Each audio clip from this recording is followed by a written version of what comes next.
सर्वांना 76व्या प्रजासत्ताक दिनाच्या प्रथमतः मनपूर्वक शुभेच्छा।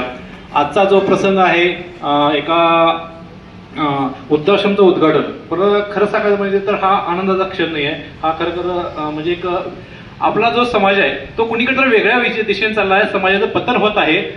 जी शहरी संस्कृती आहे ती पूर्णपणे सगळीकडे खेड्यापाड्यात सुद्धा चाललेली आहे असा त्याचा अर्थ होतो असं मला वैयक्तिक वाटतं। कारण का एकत्र जुने जर पहिले दिवस तर एकत्र कुटुंब पद्धत होती। थोर माणसाचे जे जुने विचार लोक होते त्यांची काहीतरी पगडा होता, त्यांची संस्कृती होती, त्यांचे विचार होते, ती मानणारा वर्ग होता।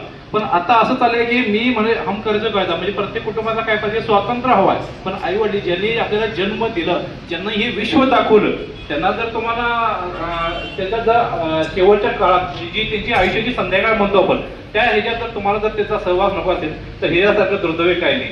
आता अलीकडे असे बऱ्याचशा पेपरात बातम्या येतात की डॉक्टर म्हणजे जे बालरोग तज्ञ असू दे किंवा वेगवेगळ्या क्षेत्रातील त्यांचा जर शेवट पाहिला तर फार विदारक सत्य आहे की त्यांच्या वृद्धाश्रमामध्ये त्यांचं शेवटचे मृत्यू झालेला आहे आणि त्यांची नातलग सुद्धा त्यांच्याकडे याला म्हणजे अंतिम संस्कार करण्यासाठी सुद्धा एक एक ठिकाणी आलेले नाहीत। मग हे जे समाजाचं पतन आहे किंवा हे जो मार्ग आहे फार वेगळ्या दिशेने झालेला आहे। दुसरी गोष्ट महत्वाची म्हणजे बोले तैसा चाले त्याची पाऊले वंदावे, जे आमचे आदरणीय म्हणजे आमचे मार्गदर्शक आपल्या समर सोशल फाउंडेशन संस्थापक सादिक शेख सर जसे बोलतात तसे करतात। ज्या वेळेला आपला पुरस्कार सोहळा होता तर त्यांनी पुरस्कार सोहळ्याला ज्यावेळेला स्टेजवरून उतरले आणि आईच्या चरणी त्यांनी मस्तकी त्यांनी पेटा नेसला।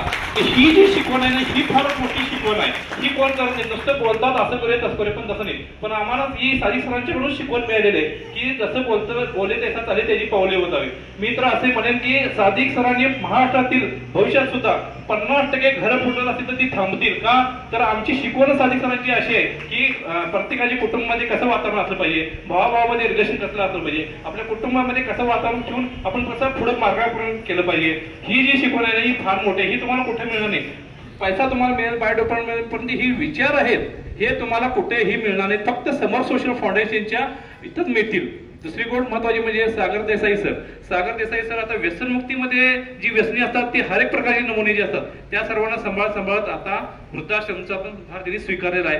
वृद्धाश्रमचा भार स्वीकारलेला आहे याचा अर्थ की वयोवृद्ध असतात त्यांची जर थोडी म्हणजे मानसिकता म्हणजे बुद्धी चालत नसते का, एकदा एक गोष्ट त्यांना 4-4 वेळा सांगावं लागते।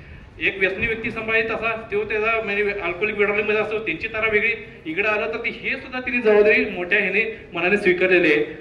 मी त्यांना ह्या पुढील कार्यक्रमासाठी शुभेच्छा देतो आणि मी माझं इथं 2 मिनिटाचं मनोगत सोबवतो आणि मी माझ्यातर्फे फुल ना फुलाची पाकळी म्हणून 10,000 रुपयाचा चेक वृद्धाश्रमसाठी देतो। धन्यवाद।